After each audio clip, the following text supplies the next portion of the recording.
carried.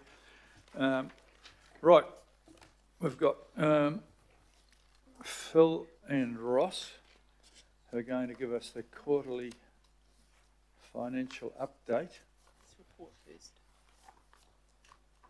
Hey? Their update first and then the quarterly report. Well, that's a quarterly report, which is a financial update. So it's interesting in this great pile of papers which came out this week that there's some quite good stuff in there.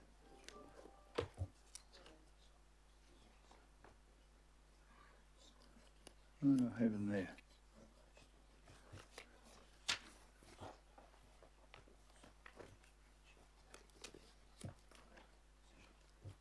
That's in that one there.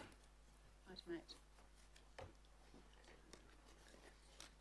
Yeah, well, I've found in here the financial quarterly report. Off you go. Okay, Morena, kia ora koutou councillors. I'll kick us off, and I'm suspecting the Mayor has a question or point. Is that for this one or for the quarterly report? In either case, given what we heard some funny stuff yesterday, so for those of you who managed to plough through a lot of stuff, there's a very good statement of financial performance in attachment B, which on simple things showed us to be a turnover of 8 billion, just so that you've got these figures in your head, and our debt is 13 billion. So we're only 1.6 times our turnover in debt. So if you were the average house, the average person earning 100,000 a year, and your debt was only 160,000 a year, you'd feel quite comfortable, because we've got a lot of people out there with mortgages of several hundred thousand on 100,000. So just in case those people who felt bad about that. And then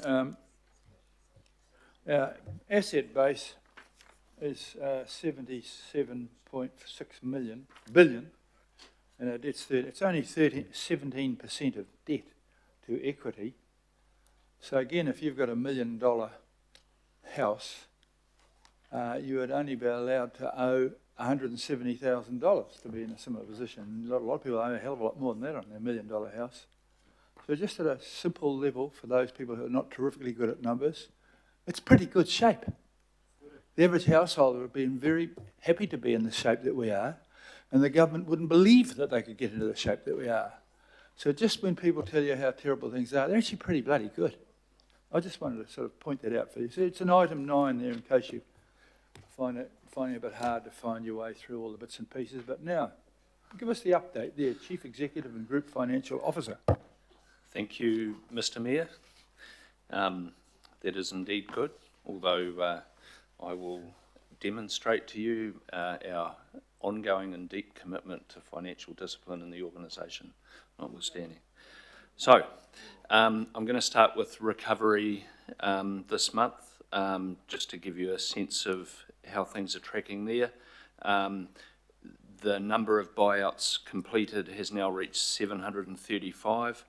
In total, there are 800 buyout offers accepted, and 60 more in addition at sale and purchase stage, with offers being considered. So further progress, as you would expect. We are on track for completion in I'm trying to remember the precise time frame. We are obliged to crack through this and have the buyouts completed. I shouldn't have opened that door. I can't remember the precise date. Anyway, we're on track, and that is actually a condition of our agreement with government. There are 200 of the dwellings that we've purchased now having been removed, and for your interest, between a third and a quarter of those have been able to be relocated. So that sort of waste minimisation / housing outcome with the reuse of those properties is coming along quite well. I also note that now 90% of all of the transport projects remediating roads that were damaged, etc., are now complete, and all of the key ones, the most material of the damaged roads, are now complete. So that's good. I wanted to touch on when I spoke to you a month ago. I identified what I thought was a need for us to continue educating the community about risks and preparedness and what support or not council might be in a position to provide in the future. Just to say that we've done quite a bit of work on that in the intervening month. I do sort of commend to you the resources that are already available and the utility of the flood viewer. If you have a look in that area, you'll see quite a bit and growing sort of resource material that helps the community understand risk and provides guidance about how to deal with things. But there is more work to do. So today I can tell you that later in June we will be launching a campaign to ramp up the level of awareness around this and for some additional resources to be available. I won't say more than that, but we'll take you through it in due course so you can see what's being communicated to the community. And I'm not wanting to sort of invite us to go down further into some of the discussion from yesterday about property developments and risks and what have you. I just wanted to signal that the executive team is discussing this tomorrow, that we have absolutely heard some of the advocacy that we need to look at this in terms of consenting. As was discussed yesterday, we've been through this quite thoroughly in committee, but I know there's a residual concern, so we're looking at it. Moving to the CCO changes, so the decisions at a detailed level in terms of how the structures will operate for the Eke Panuku related functions, the property related functions, the event related functions, those decisions are, and economic development, those decisions are now all made and we're moving to implementation. The new structures will be live for 1 July. What remains to be done is for some of the senior positions to be populated, as is normal in a change process. So we're all on track for that go live at the end of June for 1st of July. In the transport space, we will be having a further workshop with you on the 11th of June. We have been in discussion or actively working with Auckland Transport. They will be there in the room for that discussion with you on the 11th of July, the focus of which will be areas in which we can go early in terms of any changes to be made. I need to tell you that the indications are that the enabling legislation is probably further delayed. It was originally to be May, June, then July, and now we understand it could be later again. Yes, yes, Your Worship. So what's important is that because of the work that needs to begin in terms of the next iteration of the Regional Land Transport Plan, that we crack into that work in an agreed collaborative fashion with Auckland Transport, probably in advance of when we're likely to see the draft legislation, let alone the final form of it. Moving to service performance, I'm not going to labour this. The numbers are pretty stable in terms of visitation and performance levels for the quarter, and I'm not going to go into too much detail because we've got a separate report on the agenda. I just acknowledge that, you know, the volumes are still high. 1.96 million library visits for the quarter, 2.4 million pools and leisure visits for the quarter. The aggregate customer satisfaction has, for council services, so this is a bundle of council services, has increased from 75% satisfaction to 78%, so we're tracking in the right direction there. And actually, that improvement's been preserved beyond the quarter in the April results, so I'm pleased with that. Interestingly, satisfaction with animal management has improved, is now 71%, and that's the highest it's been since 2021. That needs to be looked at in the context of what we know is an ongoing challenge in that space. Councillor Bartley's very aware of this, chairing the regulatory committee, but just to confirm, the approach here is I think, quite a fulsome and sophisticated strategy. It comprises increasing education, stronger enforcement and compliance activity. We do need some strategies to deal with simply dog numbers and to see those trending down, and that goes to the discussion we're going to need to have about desexing initiatives in the region, and then in terms of the kennel capacity, the holding capacity of our pounds. So there is a report coming shortly that will talk to this. I'm quite keen that we keep this very front of mind, both for management, but also for yourselves as elected members. That's the kind of nature of this issue in our community. I think it's very real and deserving of our focus. Keeping going, resource consents. I wanted to mention an increase month on month of about 8% in terms of resource consents lodged. So that's an indicator of development activity. So 1,442 in March, rising to 1,557 new resource consents lodged in April, an 8% increase. I mentioned, but won't go into the detail, the fact that and Councillor Watson was asking me about this recently, the Citizens Insight Monitor has been completed and it will be reported to you shortly. I can tell you that there is some good news in there. For example, there are 10%, a full 10% fewer people dissatisfied with council than previously.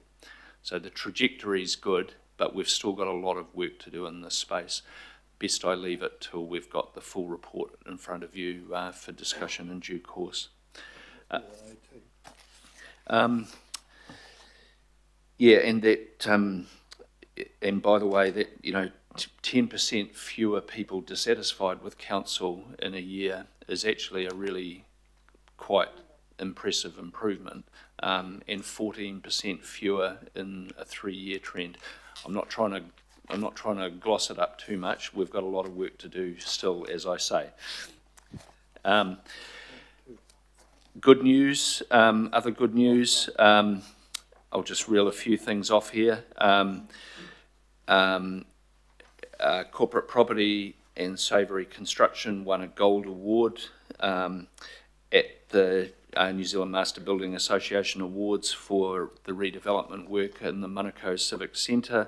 Westhaven Marina was the runner-up in the International Marina of the Year Awards announced recently.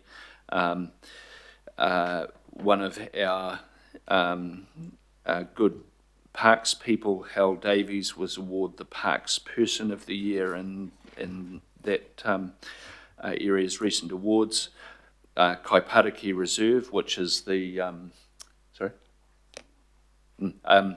the Kaipariki Reserve, which is the co-governed reserve out of Parakai, won the Healthy Park Award for 2025.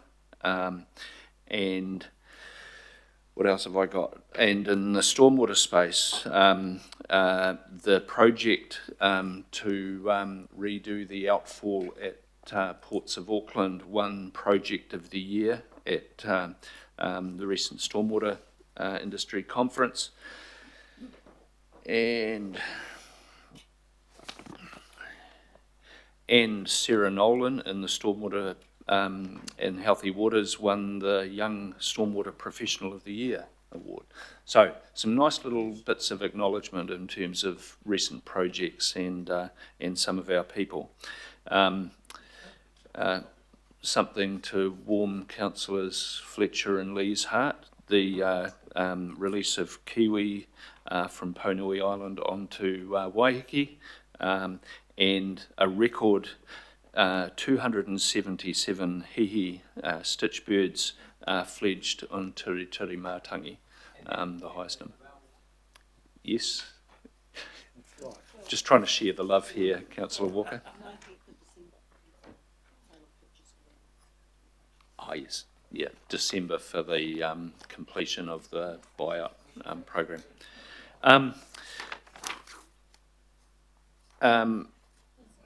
Almost there. I did want to, I'm going to show you a 1 minute video. Sandra's going to cue it up now. Just while she's doing that, I wanted to shamelessly plug and invite you to support me in terms of a fundraising effort with the City Mission. I'm involved in something called the Cook-Off, where a number of chief executives do a dinner at St Matthew's for, I think, 180 people. So there's an opportunity, if you're inclined, to support me with that, with the proceeds going to the City Mission, which, as you know, we support in a number of ways, and this being an additional opportunity. Sandra. Exercise Manaaki is the largest emergency relief welfare exercise that's ever been conducted in New Zealand. For Auckland, this is an outstanding opportunity for us to work with over 40 partners and civil defence groups from across the country. We are opening 7 civil defence centres that are fully operational, and we have our emergency coordination centre with partners supporting the operation. We've been working out in CDCs around the region and making sure that within those locations we can do the things we need to do, we can support the people we need to do, needs assessments, etc.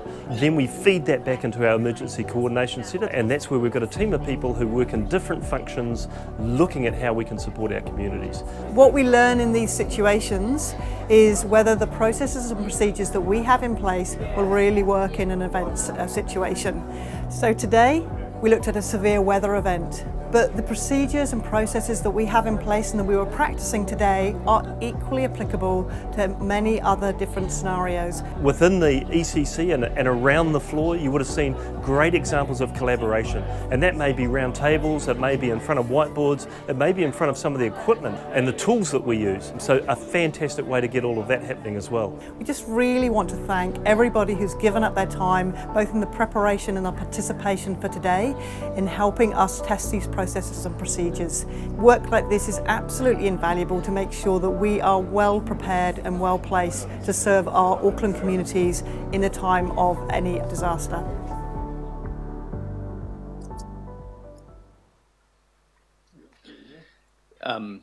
Yeah, so look, I just wanted to flag that with you. It's part of an ongoing program of you know, to activate in a simulation situation, obviously, but for us to practice the craft of emergency management. And as you might have noted right at the start of that, that's the biggest single welfare-related exercise in emergency management ever conducted. So, Thank you for that. And just, Your Worship, the Deputy Mayor's mentioned to me that Motat won a prestigious international award as well for the digital simulation in the aviation hall, so don't want to miss them out. Apologies. Okay.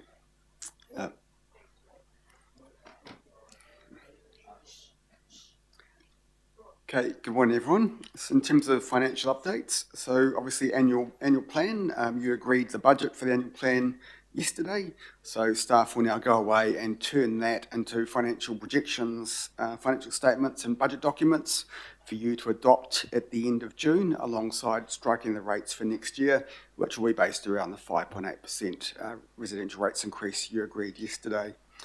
Other things that are new, so yesterday Reserve Bank reduced official cash rate by 0.25%, so largely as expected.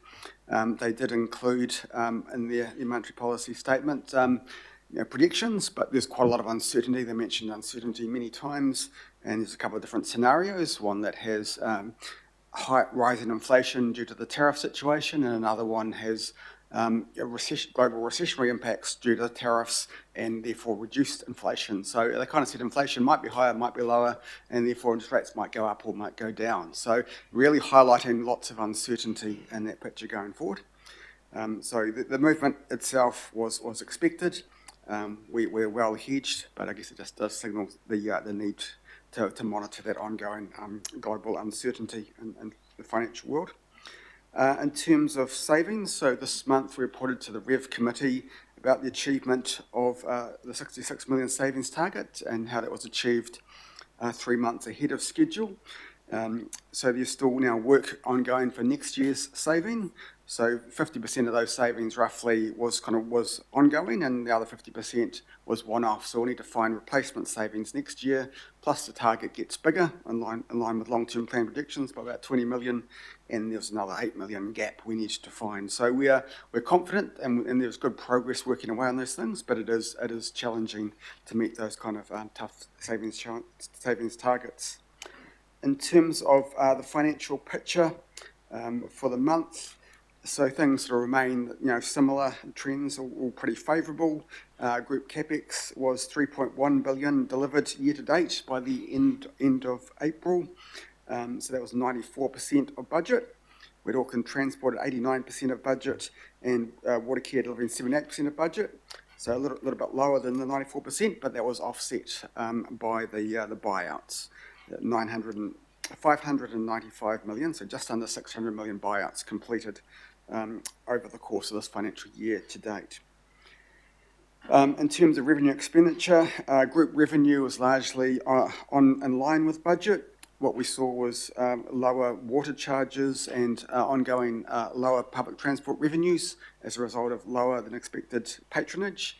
So it's a sort of slower recovery and the rail disruptions kicking in there. So water volumes, public transport volumes are down, those revenue lines are down, and that's basically been offset by higher consenting volumes within Auckland Council. So overall revenue in line with budget. On the expenditure side, a favourable picture. So basically 3% below budget for the group year to date. It's 114 million ahead of budget, and a range of different things driving that. Some of that's the Waikato contracts, so the water contracts with Waikato, less expenditure there, some lower technology-related costs, a little bit less repairs and maintenance, and some lower public transport costs. So because of less patronage, less services, means a little bit less running costs there. So those things add up to 114 million. So net overall with revenue and expenditure is 122 million favourable to budget across the group for the period to the end of April. In terms of debt, as the Mayor said, 13.9 billion to that point, end of April. Debt to revenue was 250%, which is in line with budget. Will drop down to about 220% next year when Watercare comes out of the numbers, and debt to assets at 17.6%. So broadly, things are on track and all looking pretty favourable. Happy to take any questions. A few. Councillor Sayers first, please. Yes, first of all, thank you, gentlemen, for the update. And Phil, I always enjoy your updates. And yes, I'll pledge some money into your cook-off. A couple of questions, Phil, around your presentation, particularly perhaps to do with the flood viewer. and you're talking about a comm strategy and that you're meeting an executive team tomorrow to discuss a few things. I'm just wondering if this might be helpful in those discussions and what maybe should be going out, because there are, with the changes with the flood viewer, there are properties that weren't within flood-prone areas that suddenly will find themselves inside one, and people will be scratching their heads, what does that mean in terms of my property value, etc. I just wonder if that should be somehow mentioned or ticked off in the comms. And also, I just wondered if the exec team should be discussing how they want to communicate, maybe in this, on the same topic, around how council can't stop people at the moment building within flood-prone areas, because there's such high public interest around it. You might want to try and educate and part of your communication awareness program. Resource consenting. And I know that we've perhaps had an improvement in the satisfaction index there. However, I don't know how other councils are finding things, but I get a lot of feedback around our consenting area and the clearance rates. And so what's your impression about,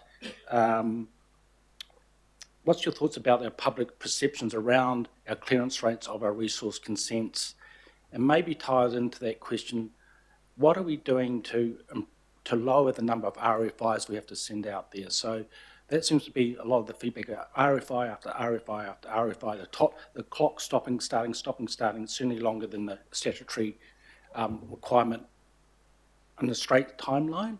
So is there any artificial intelligence? Is there any way to put in gateways in the portal that they make their applications through to try and qualify a resource consent application in advance so these RFIs don't happen so frequently? So I guess I'm really kind of interested in your thoughts as the CE around if you think that is an issue, and if you think more attention needs to be applied in that area. Did you want to answer that? I do have a couple of other questions. Look, it's probably, we're probably in slightly more detailed territory than makes sense here. Maybe I'd be happy to follow up. Perhaps Megan and I could meet with you afterwards. In general terms, yeah, the satisfaction levels in this area are actually reasonably good. 75% satisfaction with resource consent processes, and the clearance rates in terms of statutory compliance with the time limits are also quite good. I think what we hear is quite a lot of noise from a minority, and I'm not minimising it. I'm just saying that not everyone has that experience, and of course you hear from the ones where there are concerns. To your point about, AI is a tool, but to your point about solving problems right up front in the quality of the application, there is quite a bit of work that goes into that, both in terms of building and resource consents. Should we minimise the number of times that the clock stops and requests for information go back? Yes, we could, but it's directly related to the extent to which original applications meet the requirements. So it is a focus area for the team now and should continue to be. Well, thank you for your answer, Phil. That's helpful. Yeah. That video around the civil defence, etc. So that's great. It's terrific to see that happening. I was just curious about how frequent that occurs. Is that an annual thing, or is it ongoing? Will there be more of those practice runs? There's there have been a number in the last 6 to 12 months. That was a particularly significant one that I wanted to highlight. But yes, there is a formal program, and they're just refining that now. And increasingly they will be multi-agency. Some of them at least will be multi-agency, so that we're bringing in fire and emergency and the police and other players to make sure that interagency collaboration really works seamlessly. Very good, that's terrific. And perhaps my last questions to Ross. just having confidence around the staff costs and against budget for both the parent and the group, how they're tracking it within budget, or are there any red flags in that area? Yes, so they're tracking well. We're not seeing any issues with staff costs. There is across the group, it was a 3% favourable movement. Across the group. So overall, current year, staff costs are tracking well against budget. Thank you for that, Councillor Foley, please. Kia ora, thanks Chair, and thanks Phil for that. Really positive report, I think, especially in terms of animal management, and really good to hear that we're doing better in terms of how our community is seeing us and receiving us. I do want to ask a question though around, and you highlighted that we do need to do more in terms of education and increasing enforcement, de-sexing, for example, and I know the local boards are looking at ways to do more in that space, but of course they're struggling with their very limited budgets, and it's still a huge issue in Manukau and in other South Auckland areas as well. So my question around that is, because we've been able to find money, unallocated money, as we heard yesterday, for other things, we seem to magically be able to find $500,000 here and there. Is there any extra funding? Because we have that extra money allocated and our proactive teams are good, and I've seen them based at the Manukau Civic Building, even working on Sundays, which is great. But we know they're still not able to actually get across all of the problem areas and other parts of Auckland, which still need those proactive teams to come out and do the work. So is there any extra funding at all? Are we able to find some extra money to put into that to support our hotspots, but also other areas? Kia ora. I mean, the answer is not easily, but actually it is. I mean, it's a discipline we should have in the organisation all the time. If we've got a pressing need somewhere, is there an opportunity to reprioritise from some other activity, some other aspect of compliance, which is in the round also quite stretched. So I'm doubting it sort of within the wider department that we're talking about, but I'm happy to have a look at it. I did reference the fact of us wanting to bring a report through to you shortly that talks to this whole area, logically to Councillor Bartley's committee in the first instance, but it does have some wider policy implications. So I think maybe that might be the right time to have a talk about resourcing. I do acknowledge with gratitude the fact that there was additional budget provided for through the LTP last year, and you're starting to see the benefits of that come through now. I also know there's been quite a bit of staff turnover in the animal management area, and it's reaching a point of getting more stable. So there will be incremental improvements in any event without needing to put necessarily more budget in there. Hope that helps. Kia ora, definitely, and I look forward to that work. Thanks, Phil. Thanks, Chair. Thanks. We did actually put $5 million extra into that to carry it last year and to carry on each year. So we have actually responded already pretty well. But you're right, and there are some possible litigation changes that we can do to help with that, which Councillor Bartley's helping a lot with. The next person is Councillor Darby, please. Thanks, Mayor, and thanks, Chief Executive. Just in your acknowledgements, Chief Executive, I might have missed it, but did you acknowledge Eke Panuku's award for architecture at the Auckland Awards? Did you pick that one up? Maybe not. I possibly didn't. I did in relation to the West Haven Marina, which of course is theirs as well. Yeah. They won an Auckland Architecture Award for the Karanga Plaza changing sheds, a pretty unique design in the lee of the hotel there. And I invite people to have a look at it. I'm mentioning it because it's the last award that will be under the Eke Panuku name. now that it's coming into council. Eke Panuku have not just received one award a year, they've received multiple awards from the industry body, the New Zealand Institute of Architects. They're regular recipients for their excellence in architecture, or at least commissioning architecture. The awards themselves are for the architects, but they're for the projects that come from the commissioning body, which is Eke Panuku. And they've received multiple awards from the national body, both national and regional awards. Because it is the last award that named CCO will receive, and you know my position on absorbing Eke Panuku into the culture of the council and away from its excellence in design and town planning, urban design, I'm making the point. The question I have for you at paragraph 18, there's reference to council and the St James, I think it's paragraph 18, arriving at agreement on the development agreement. I'll just bring it back up. Paragraph 16, St James Theatre update. I understood that agreement was of three parties, the council, the landowner and the Crown. Can you update us on any other changes there?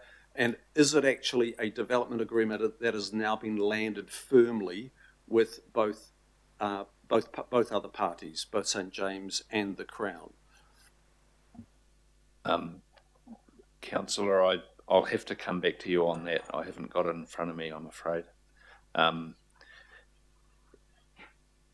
Yeah, I mean, the funding agreements principally between us and the Crown with some conditionality on the private investment.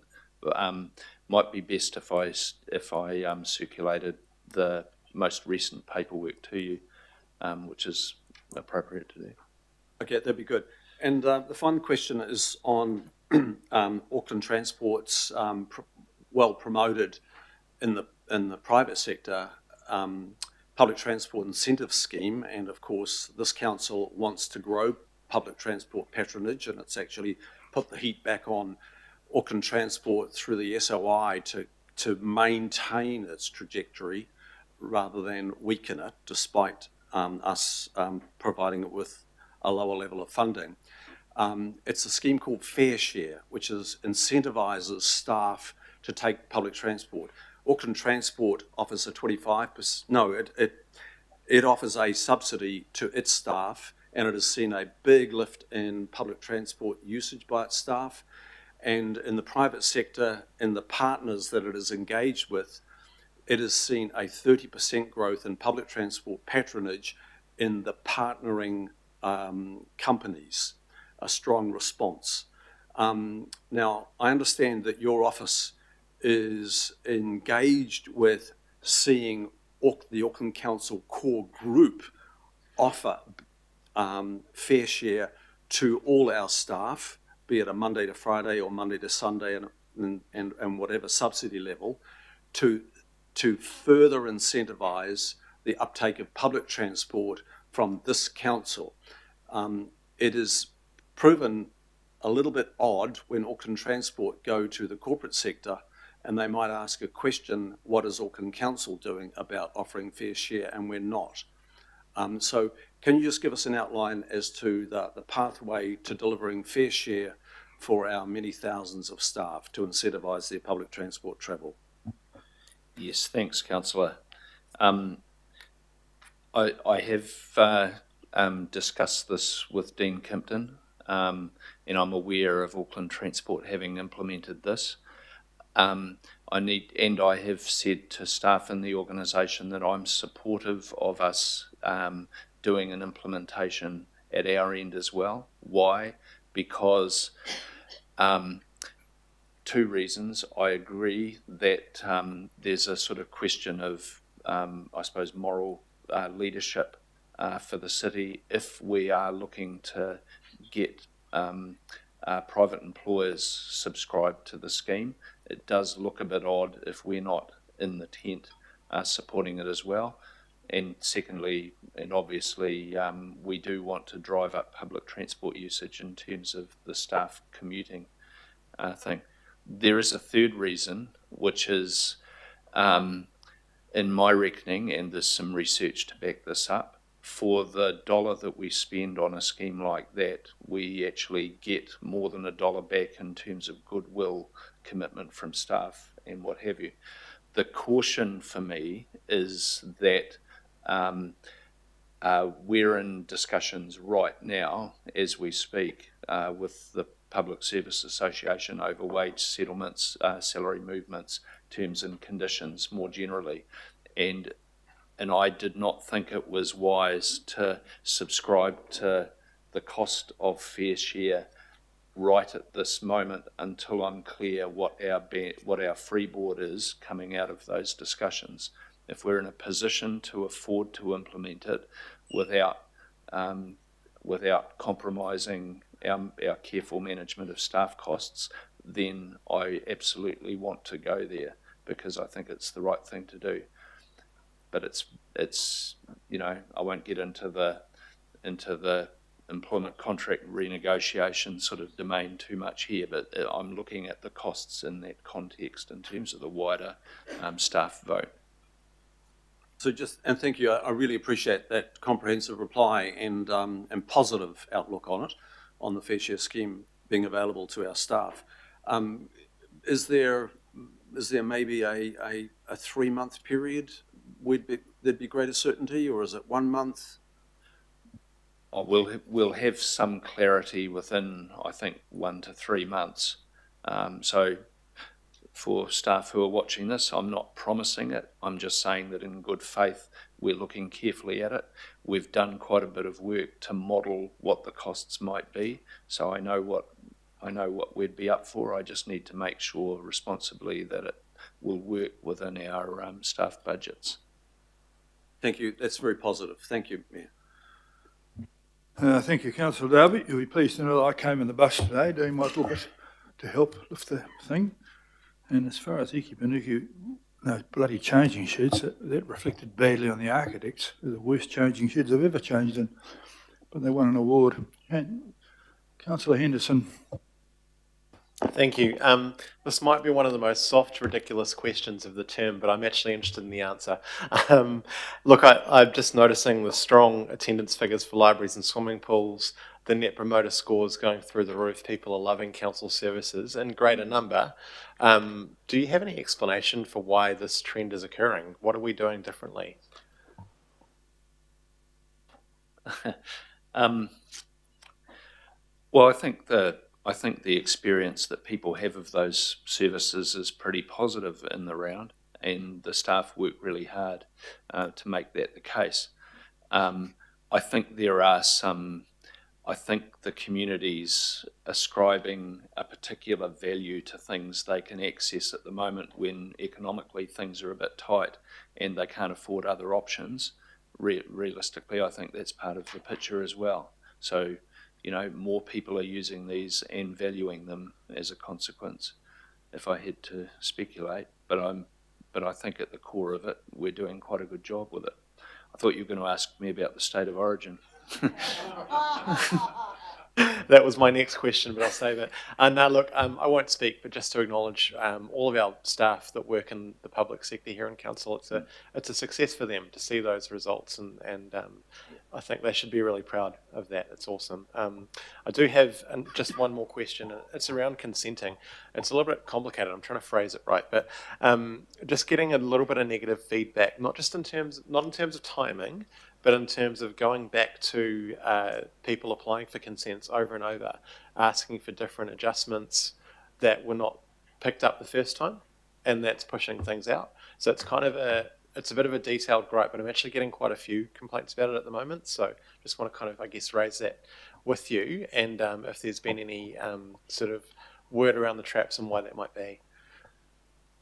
Look, this relates to Councillor Sayer's question as well. I think I'm happy to take that away, and we'll have Megan and I and others will have a discussion about it, rather than me making an ill-informed comment now. That's cool. Thank you so much. Thanks, Mayor. Very positive. Councillor Fletcher, please. Oh, thank you. Firstly, may I acknowledge the way in which you publicly conduct yourself and the sense of service in your leadership. I think it reflects really well on council. So I appreciate that. I have 3 questions. The first relates to what independent legal advice has been made or will be made available to elected members. We have a lot of challenges ahead of us with Plan Change 78, the qualifying matters, the integrated intensification, and what I find are just an extraordinary number being modelled on enabled dwellings. So I really feel, given that this will have more impact on anything else I can think of that will shape the city into the future, I'd just like to know that we will have all of the information. This is in no way to denigrate the very good in-house legal counsel that we have. I don't wish this to be seen in any way disrespectful, but I think planning is very complex, and we will require, I think, the most senior planning minds in the country to give us advice on those areas that we potentially might push back on. But I don't want you to go into detail on that today, but I'd just like to be assured from the CEO that you will ensure that elected members, it's not one that you can delegate. I think this is for you personally. I want to know that you will ensure, to support the democratic processes of this council, that we will have the best independent legal advice we possibly can on this matter. Thank you, Councillor. Yeah, I'm happy to answer. Really, if Megan has anything to add, then I'd welcome her as well. We will ensure that you've got high quality advice to support you through that process, to the extent that that then requires independent legal advice. You know, presumably you mean by one of our regular suppliers who work with us in the planning space, then yes. You are right though, we do have a lot of experience and expertise, both in terms of planning and the legal dimensions in-house. So that will be our first port of call, complemented by others as needed to make sure that you're satisfied. I think given that, planning over recent years, it's felt like a regular assault on council, and sometimes fresh eyes can approach things in a fresh way. We're all a bit punch drunk by the continuing pressure coming to bear on us from governments collectively. So I would like to discuss that perhaps further. We can take it to a meeting, a subsequent meeting. I don't intend to relitigate the lengthy discussions that we had around the Puketaupapa area, but I take comfort from what you have offered today in terms of the information that will be pulled together to support that community, and I appreciate that. I'm wanting to know if that information is coming out in June, that it's probably not advisable to have more public meetings because it just re-traumatizes people unless we have clear, fresh information to give to them. I tend to agree with the caveat that I think if the community organises and wants council to be present to answer questions, then I'm not going to refuse that. And to the credit of the Healthy Waters and other teams, they've been very willing to turn out for those. So, I accept that's sometimes the part of helping address people's concern is just to feel heard. So, yeah. I appreciate that. I've got a bit of a complaint, and that is that I had requested prior to the government's budget last week that anything that would have implications for Auckland be made available to us from staff. The first that I knew of what I think is just the most short-sighted decision I've ever seen was a newsroom on Monday morning of the government's decision to scrap Predator-Free New Zealand. And why I raise that is that it has a huge impact on us. And I note the joy in which you raise the successful translocation of Kiwis from Ponui Island to Waiheke. And that was a specific project with Predator-Free New Zealand that could not have taken place, and it was a joint effort with the Auckland Council, and we've got projects out on Kawau at the moment, as you know. We've got projects on Aotea, Great Barrier. I am just amazed that for the $3 million that they might save on admin, the whole purpose of Predator-Free New Zealand was for both the public and private lands and the co-funding that can come from sponsors, where I know that the target of $165 million by Predator-Free New Zealand in terms of co-sponsorship was met. So for the life of me, I cannot understand. But why I'm raising it with you now, and I'm furious over it, is it is going to be up for submissions to the government, because the decision is to transfer it into DOC. If it goes to DOC, the assumption is that all that funding will come from the public purse, and it completely kills a lot of the scientific research. You know, if you're looking to address the most serious mammalian pests, it's stoats, rats, and possums. And a lot of the science now that they're using in terms of predator programs that have enabled Waiheke to actually have kiwi again, we're going to lose all of that. So I want to know what submissions we are going to make. And, you know, not that we want to offend government all the time on everything, but this is something perhaps people would want to slip it under the carpet and say this is not a particularly big issue.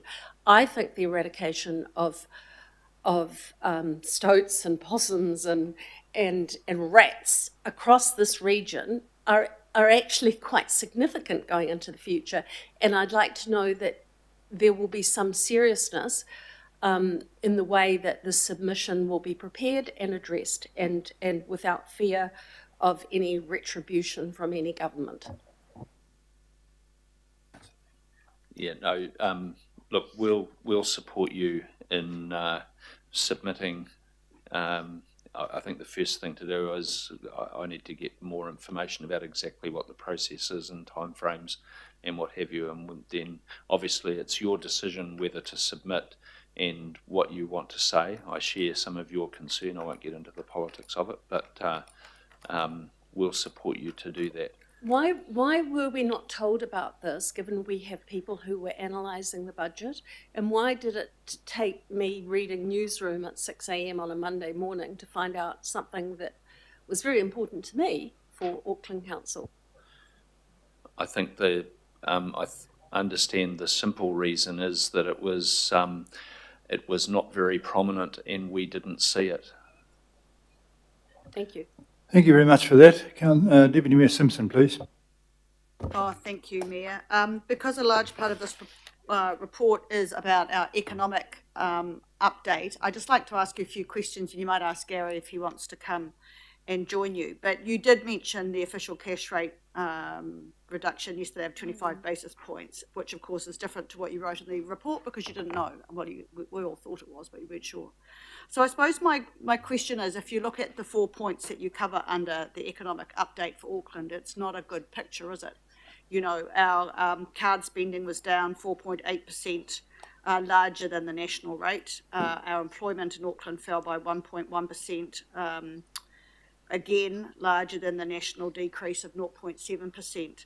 So my question is, my first question is, how do you think the official cash rate will impact, the decrease will impact Aucklanders? And my second question is, in the report you say 60% of mortgages will be refinanced at lower rates within 6 months and potentially 80 in 12 months. Will that help Aucklanders in this time of fiscal challenge? Thank you, Councillor. Your question is a good one.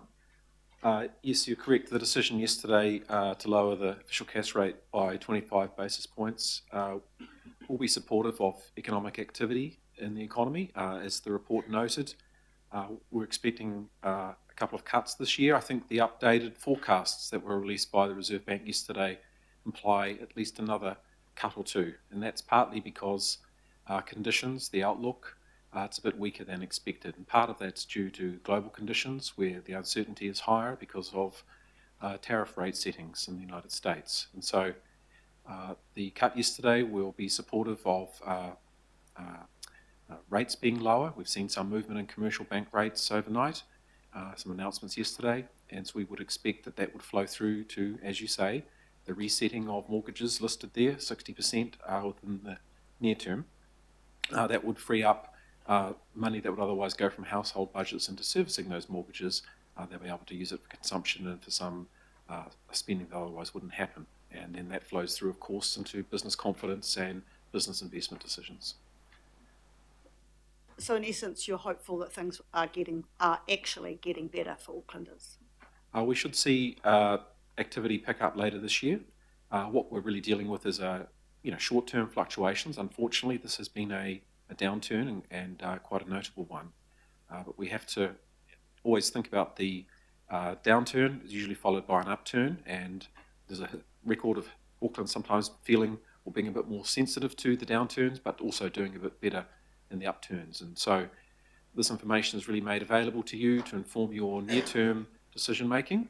But standing back from that, it's really the primary responsibility for the stability in the economy sits with the Reserve Bank through the official cash rate, and to some extent the government with its tax system and social welfare safety net has a role in stability as well. And Auckland's council's role with respect to economic activity, it's more about those enabling functions to enable urban economy to be productive over the medium term. So I hope that context helps. Thank you. Thank you for that. And Councillor Newman. Thank you, Your Worship. Gary, I certainly hope that we'll see at least one more cut in the OCR this year, and that the banks will pass it on if they haven't already priced it. But progress there. Phil, a comment and a question from me. Firstly, the comment, I'm now aware of the kind of numbers that Animal Management are working towards as part of their business casing for building more resilience into their business as usual moving forward around future desexing work.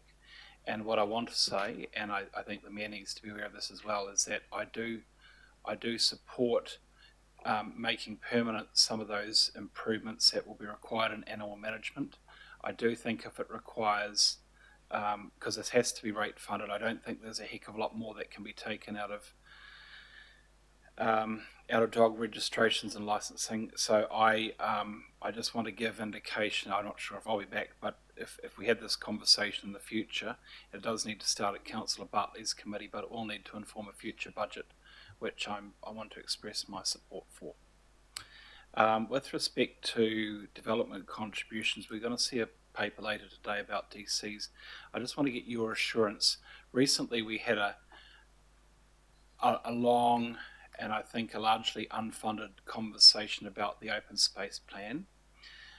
I've been meeting with the DC's team, Andrew Duncan, and they're aware of what we're talking about this afternoon.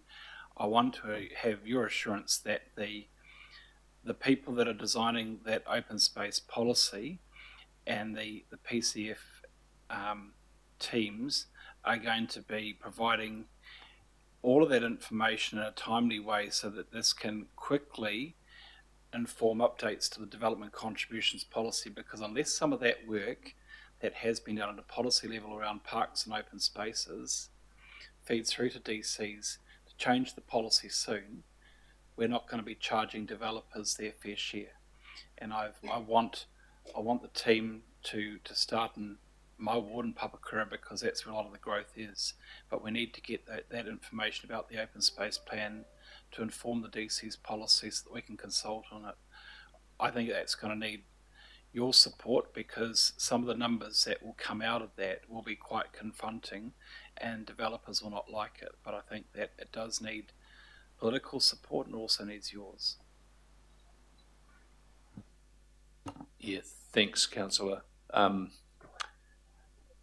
I understand the point you're making. I'm not sure I'm able to, without having a look at exactly what work's required and the timing of things, give the assurance that you're wanting. I'm not trying to be in any way difficult about it. I wonder, Ross, if you've got any comment that you could make. Just that the team, the policy team and the development contributions team are aware of the issue and people are working away on these issues. This afternoon we will adopt, we will address the current policy, which is fine. What is needed is that the policy work needs to be now quantified so that we can update the schedules for the development contributions for the future DC update for the next year and the next year after that, and not go soft on the costs of this, because the numbers are quite frightening. If we want to achieve what we have mandated in that open space plan, then we need to update the schedules, and that will take some time and work, and it will also require your sponsor support as a chief executive. I take Ross at his word, but I'd like your support on that. Yeah, so I understand the need and the opportunity. I'd suggest I will talk with Ross and Andrew between the finish of this item and the later development contributions item. Just to add, so yeah, the work has started, and I'm told that there'll next be a report on the open space policy coming through the Planning and Policy Committee in August.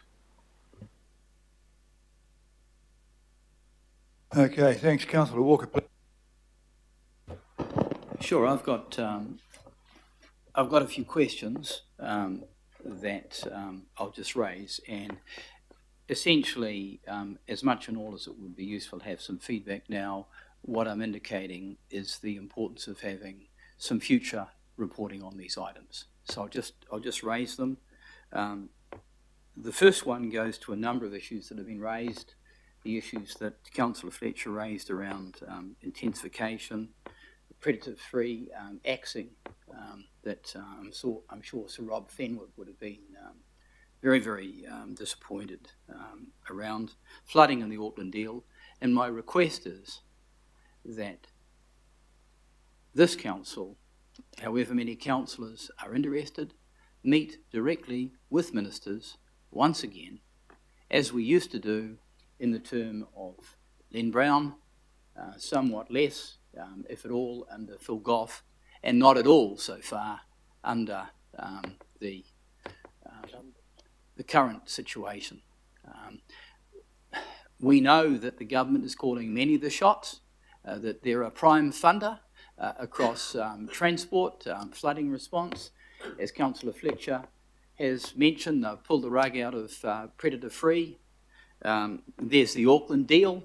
If ever there was a time for us to be engaging with the government and eyeballing them, it's now. And I, for one, am up for that. So I've got a question as to when that is going to happen.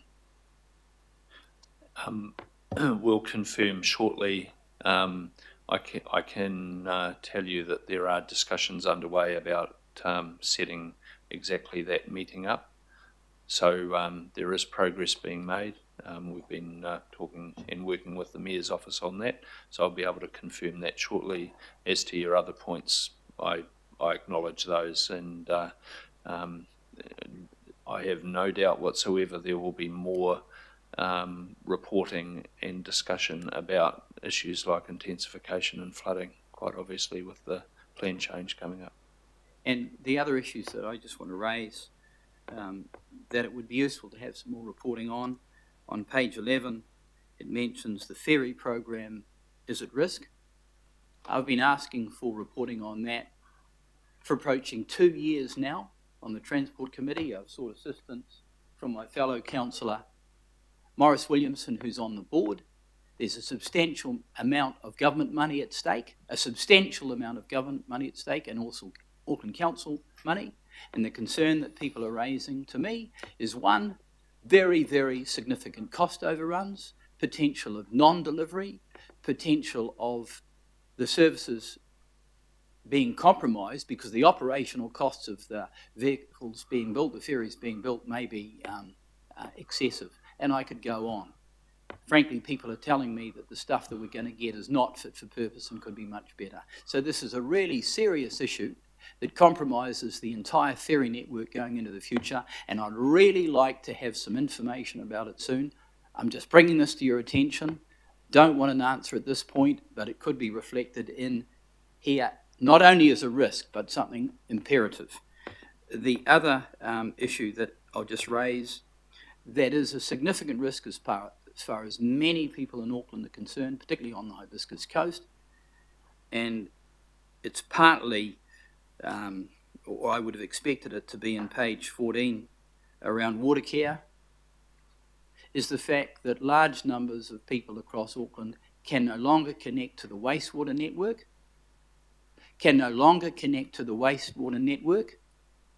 so they can build a house, but they can't connect because there isn't the capacity in the network.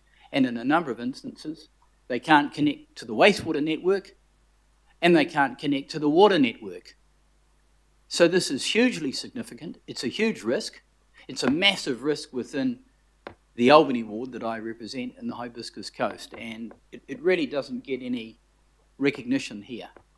And for some mum and dad people and others who've got a property and their retirement nest egg was around, subdividing, selling off with this prospect of some form of development, right now they can kiss it goodbye as far as getting a reasonable price for their sale, because no developer is going to buy a property if they know that they can't develop it. So I won't go on, but it's a risk. And then the last issue I want to raise, and it goes to page 9, which identifies that Eden Park has been endorsed as the main stadium. Don't have any issue with that, but there has been the related issues around efficiencies across the stadium network, the single operator. I know Eden Park would be up for probably taking on turf management. They could probably run the other stadiums very efficiently.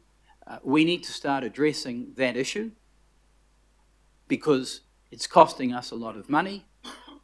We know that there's the related issue around North Harbour Stadium and the huge concern that that community expressed around the operation and management by Tautaki Auckland Unlimited. It's a concern.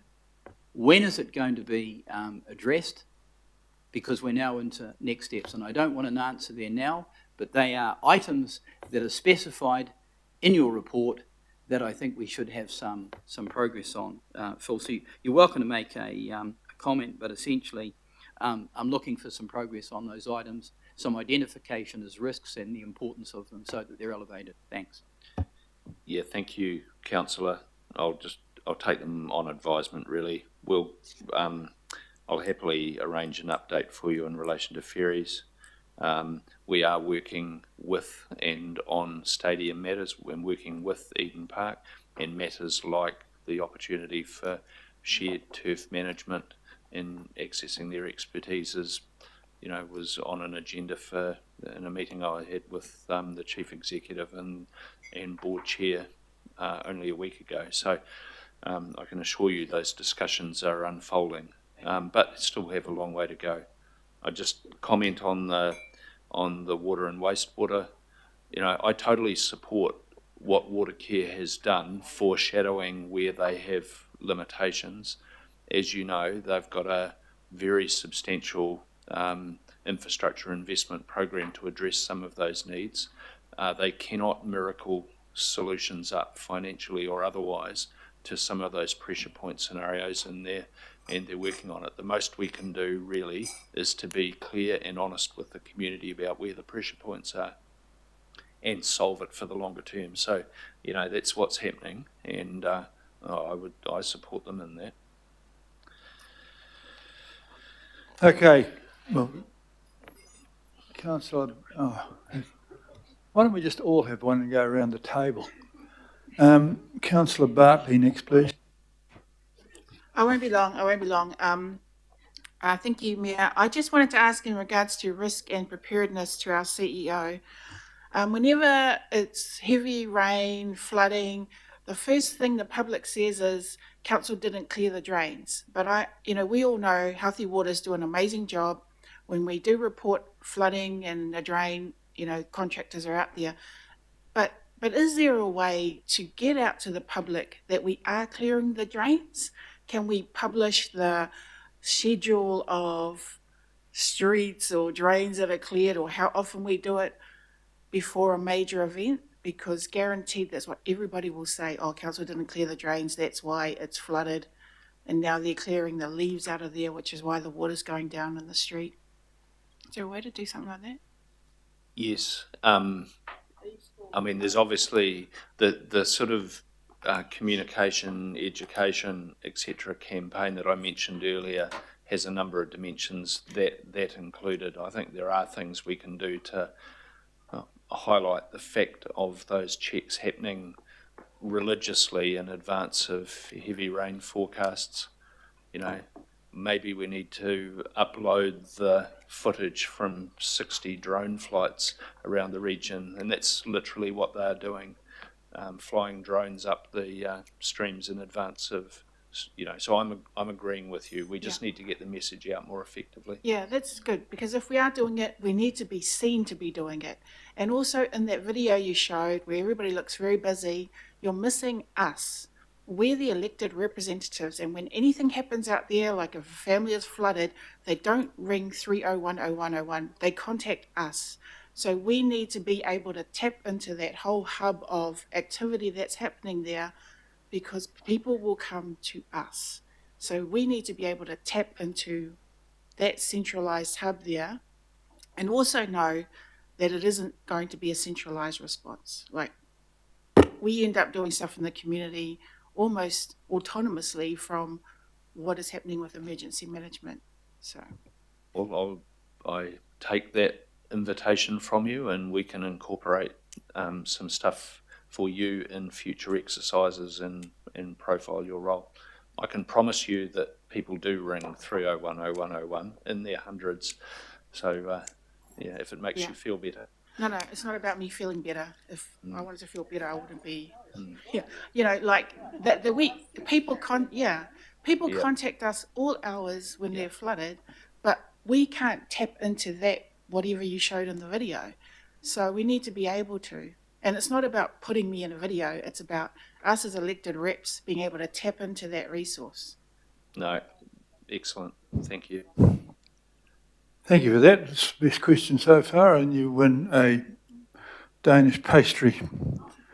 And as the person who causes the bad weather, as according to the Herald, I wasn't part of that either, so it is a good point.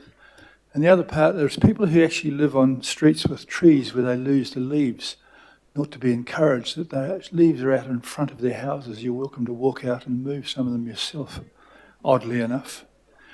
Councillor Leone. Okay, I'll try and keep mine pretty